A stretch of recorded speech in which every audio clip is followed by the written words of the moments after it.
बस मैं यही अरमान रखती हूँ, बस मैं यही अरमान रखती हूँ। परम माननीय मुखिया अतिथि, मेरे आदरणीय गुरुजी और मेरे प्यारे देशवासियों, मैं आज सभी का सादर अभिवादन करती हूँ। जैसा कि आप सभी जानते हैं कि आज हम भारत का 75वां गणतंत्र दिवस मनाने के लिए इकट्ठे हुए। यह हमारे लिए तथा पूरे देशवासियों के लिए बहुत ही गौरव का दिन है, क्योंकि बहुत लंबे समय की प्रतीक्षा के बाद हम स्वतंत्र हुए हैं और स्वतंत्र होने के बाद हम गणतंत्र हुए हैं। हमें अपने संविधान पर बहुत ही गर्व है, क्योंकि यह हमारा वो संविधान है जिसमें 16 भाषा है, बोलियां, धर्म और 29 राज्यों में 64 जातियों को रखकर हम सबका एक संविधान बनाया गया है। जिस श्रमता से हमारे संविधान के हृदय डॉक्टर भीमराव अम्बेडकर को जाता है। ये गर्व, ये समाधान और जो हम बड़ी बड़ी बातें करने का साहस रखते हैं, वो सब हमारे संविधान के, हमारे पूर्वजों के बलिदान और उनके संघर्ष के कारण ही है। अगर वो बलिदान न देते तो आज हमें जगह न होते, लेकिन एक दिन में उनके बलिदान और संघर्षों को याद नहीं किया जा सकता, क्योंकि उनके बलिदान और संघर्ष इतने हैं कि हम बन भी नहीं सकते, लेकिन दिल और दिमाग से सलामी जरूर दे सकते हैं। हमारा देश वो है जिसमें बड़े बड़े राष्ट्रभक्त, देशभक्त और क्रांतिकारी हुए हैं। अगर भगत सिंह, सुखदेव, राजगुरु हमारे पूर्वज हैं तो हम भी उनके संतानें हैं। उनका सपना था अपने देश को विश्व गुरु बनाने का, अब वो हमें पूरा करना है। क्या करेंगे हमें पूरा?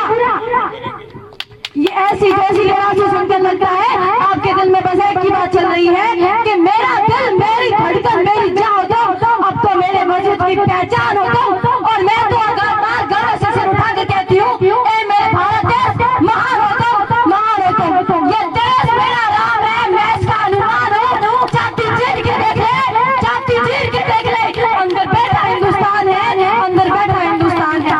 लेकिन इन सबसे पहले सलामी तो और सब मातृभूमि के सच्चे भक्तों को देनी चाहिए, जो सीमा पर खड़े रहते हैं ताकि हम चैन से नींद ले सके। वो महात्मा के सच्चे वीर सीने में पौधा भरकर सीमा पर खड़े रहते हैं ताकि हम चैन से जी सके। वो अपना सिर कटा लेते हैं ताकि हम चैन से जी सके। उस महात्मा के सच्चे वीरों के लिए मैं कुछ कहना चाहूंगी कि आजादी की कभी सामना होने देंगे, शहीदों की कुर्बानी को बदनाम न होने देंगे। बचियो लहू की एक बूंद भी रगों में, बचियो लहू की एक बूंद भी रगों में, तब तक भारत माँ के आंचल को नीलाम न होने देंगे, तब तक भारत माँ के आंचल को नीलाम नहीं होने देंगे। वो सैनिक किसी गजरे की खुशबू को मांगता छोड़ आया है, अपनी नन्ही सी चहकती चिड़िया को छोड़ आया है, और वो कहता है, ए भारत माँ मुझे अपनी छाती से लगा ले, क्योंकि मैं अपनी माँ के भावों को तरसता छोड़ आया हूँ, मैं अपने माँ के भावों को तरसता छोड़ आया हूँ। और अगर गौर फरमाया जाए तो हमारा देश पूरे विश्व में शांति का मिसाल रहा है, और पाकिस्तान जैसे चाइना जैसे हमारे देश को ललकारते हैं तो हम चुप ही नहीं रहते हैं। हाफिज सईद की बात आपने सुनी होगी, वो हमारे प्रधानमंत्री श्री नरेंद्र मोदी जी से कह रहा था कि तुम्हारी सांसें रोक देंगे।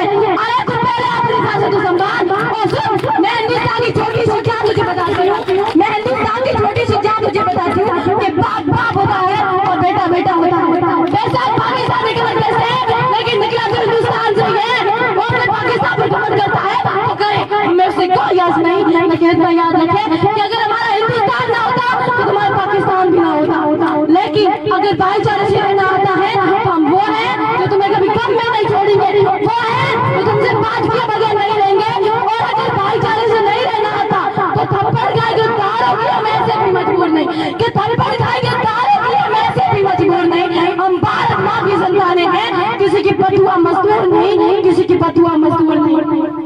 सर झुकाना आता नहीं, आंसू बहाने की आदत नहीं, सर झुकाना आता नहीं, आंसू बहाने की आदत नहीं। हिंदुस्तान को खो दिया तो पछताओ केवल, क्योंकि हमारी लौट के आने की आदत नहीं, हमारे वापस लौट के आने की आदत नहीं।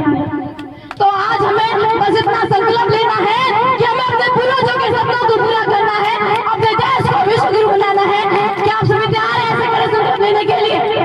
ऐसी जोशीली आवाज से सुनकर लगता है आपके दिल में बस एक ही बात चल रही है कि खुदा देना तो हिंदुस्तान उधर देना तो देशभक्ति का चलन देना, ना दे दौलत ना दे शोहरत को शिकवा नहीं, बस भारत माँ की संतान बना देना, बस भारत माँ की संतान बना देना, बस भारत माँ की संतान बना देना।